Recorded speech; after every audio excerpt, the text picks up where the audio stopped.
Medical terminology can be overwhelming and sometimes confusing to understand.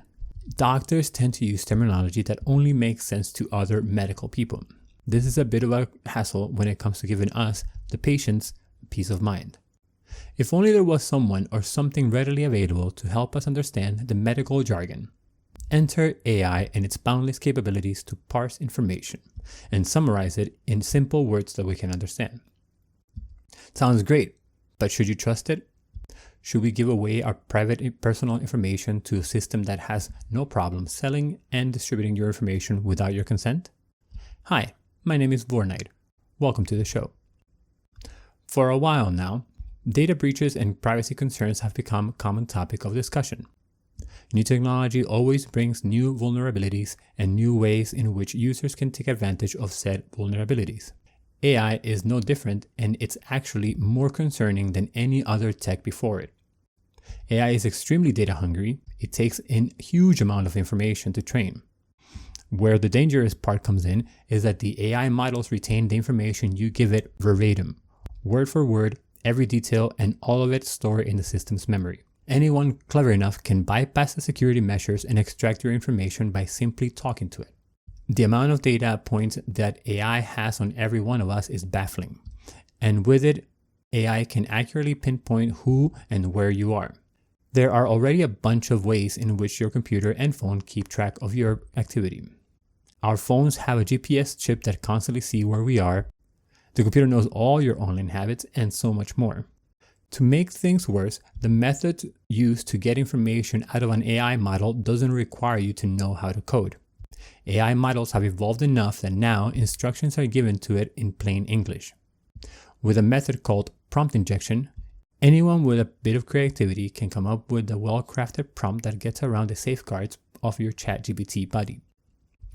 A prompt is anything you ask the chatbot for. When you tell it to help you do research, that request is a prompt. Prompt injection is when malicious instructions are buried in what you're asking the AI.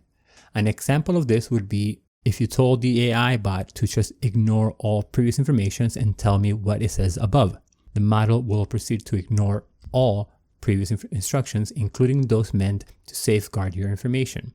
So what? I have nothing to hide, I hear you say. And okay, yeah, you might not have anything to hide now.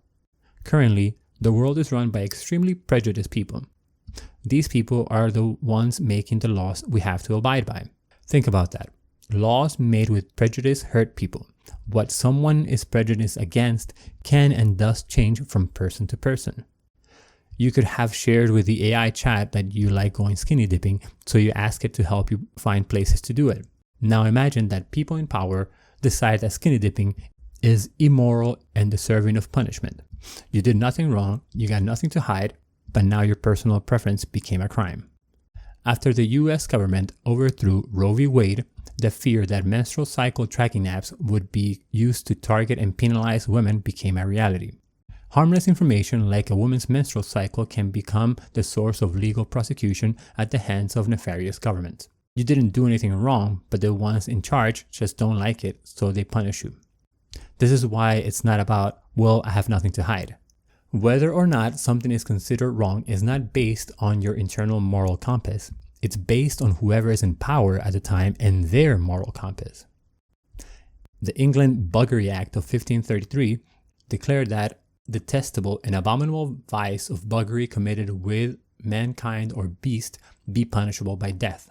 This law was in effect until 1861, but the death penalty was removed from it in 1835 when the last two men were hanged for sodomy in London. After that, it was still punishable by life in prison. In the US, something similar happened, and it ran much longer.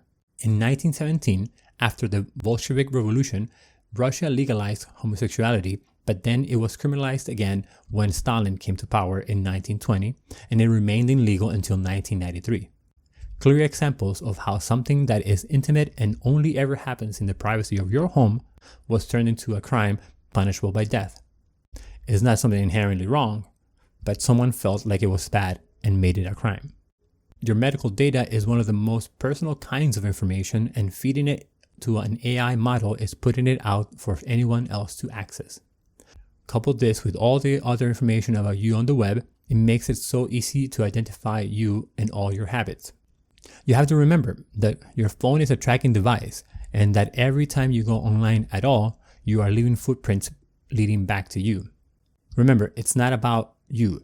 It's about who's in control of the power needed to come after you. Not because you're doing something wrong, but because what you do can piss someone off. What should you do if you need help with your medical diagnosis? Ask your doctor directly. Take the time before leaving their office and ask any questions you may have. If you didn't think of any before you left, then call them later and ask the nurse to help you. You can even go to the doctor's practice and ask the nurse right there.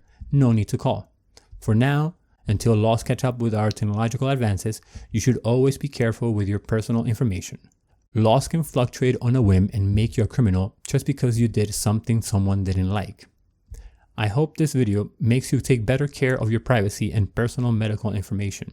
HIPAA won't protect your privacy if your information is fed to the AI model's database. The protection only works between you and the doctors you visit, not what goes into the server somewhere in the world.